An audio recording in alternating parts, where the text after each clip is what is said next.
Баршаңызға сәлем, құрметті көрермендер, менің каналыма қош келдіңіздер. Бүгін біз өте нәзік, өте жұмсақ болып шығатын тортты жасайтын боламыз. Менің каналыма тіркеліп, лайк басып, мені қолдап отырыңыздар. Бізге ең алдымен елікте өткізілген ұн, вареная сгущенка, ерітілген сары май, 2 жұмыртқа және қопсытқыш керек болады. Ең алдымен ыдысымызға вареная сгущенканы саламыз. Содан соң оның үстіне 2 жұмыртқамызды жарып салып аламыз. 2 затымыз біріккенше жақсылап тұрып 1-2 минут миксерлеп алатын боламыз. Міне осылай біріккеннен соң үстіне ерітілген сары майды саламыз да, тағы да бір миксерлеп алатын боламыз.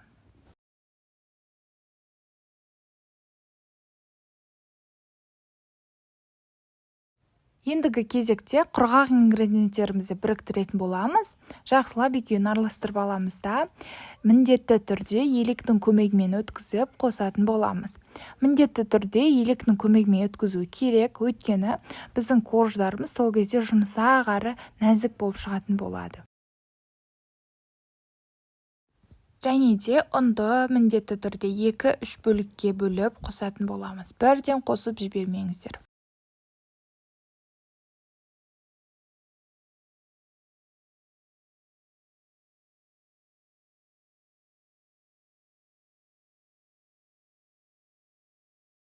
Бізде осындай ашық қоңыр түсте қою осындай қамыр шығатын болады.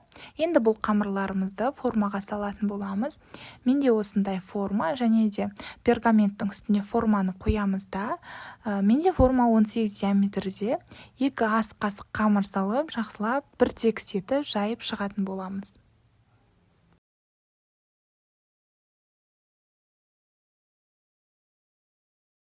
Енді біз корждарымызды қызып тұрған пеште 180 градуста 5-10 минуттай пісіріп алатын боламыз. Қатты күйдіріп жібермеңіздер. Және біздің корждарымыз өте жұмсақ, нәзік болып шықты. Енді кремін дайындайтын боламыз. Мен бүгін креміне қаймақты крем қолдандым. Қаймақ пен вареная сгущенканы жақсылап тұрып араластырдым да, осындай крем шықты. Сіздер өздеріңіздің сүйікті кремдеріңізді қолдансаңыздар да болады.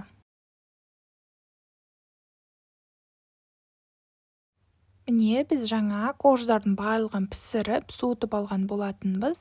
Менде тура осы рецептте 18 диаметрде 7 дана корж шықты. Енді тортымызды жинауға көшеміз.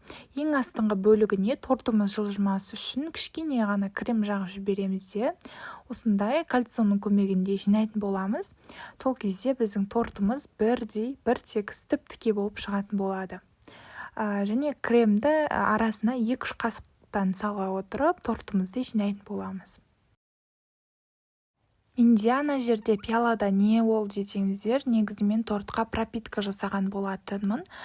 Қант ұнтағымен сүтті араластырып пропитка жасаған болатынмын.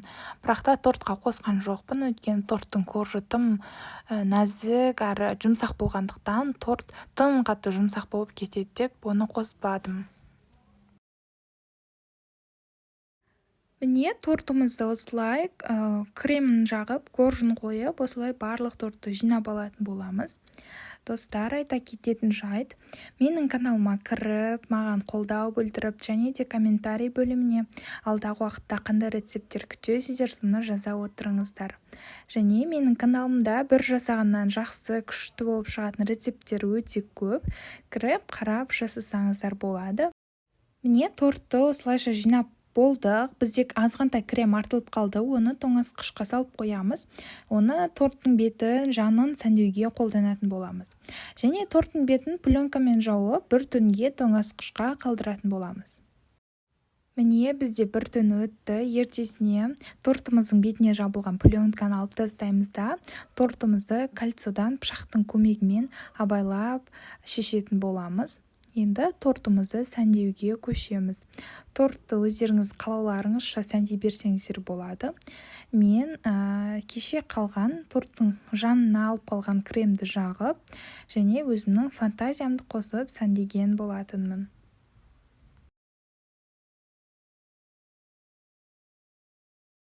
Негізінде тура осы рецептпен сіздер өздеріңіздің жақындарыңыздың туылған күніне және әртүрлі мерекелік кештерге жасасаңыздар да болады. Бірақ та мен бұл жерде өзіміздің үйге жеуге жасап жатқандықтан жеңіл болсын деп қаймақты крем қолданған болатын. Сіздер мерекелік кештерге, туған күндерге жасасаңыздар, сливки мен творожный сырды қосып крем жасасаңыздар болады. Содан соң өздеріңіздің қалауларыңызша әдемі етіп сәндей берсеңіздер де болады. Мен бұл жерде торттың бетіне вареная сгущенкамен сүтті араластырып, ертіп алдым да жақсылап тұрып, осылай сұйық консистенцияға келтіріп, бетіне шоколад сияқты етіп жаққан болатынмын. Және азғантай жаңғақ сеуіп жібердім. Міне біздің тортымыз осымен дайын, өте дәмді болып шығады. Маған бұл торт өте қатты ұнады. Қараңыздаршы қалай кесіледі. Өте жұмсақ екен, кесілгенінен ақ көрініп тұр десем де болады. Маған бұл торт шынымды айтайын, өте қатты ұнады, өте дәмді, жұмсақ, нәзік болып шыққан. Сіздер де міндетті түрде жасап, дәміне ғашық болыңыздар. Барлықтарыңызға сәттілік тіледім, астарыңыз дәмді болсын. Сіздермен бірге болған Раушан.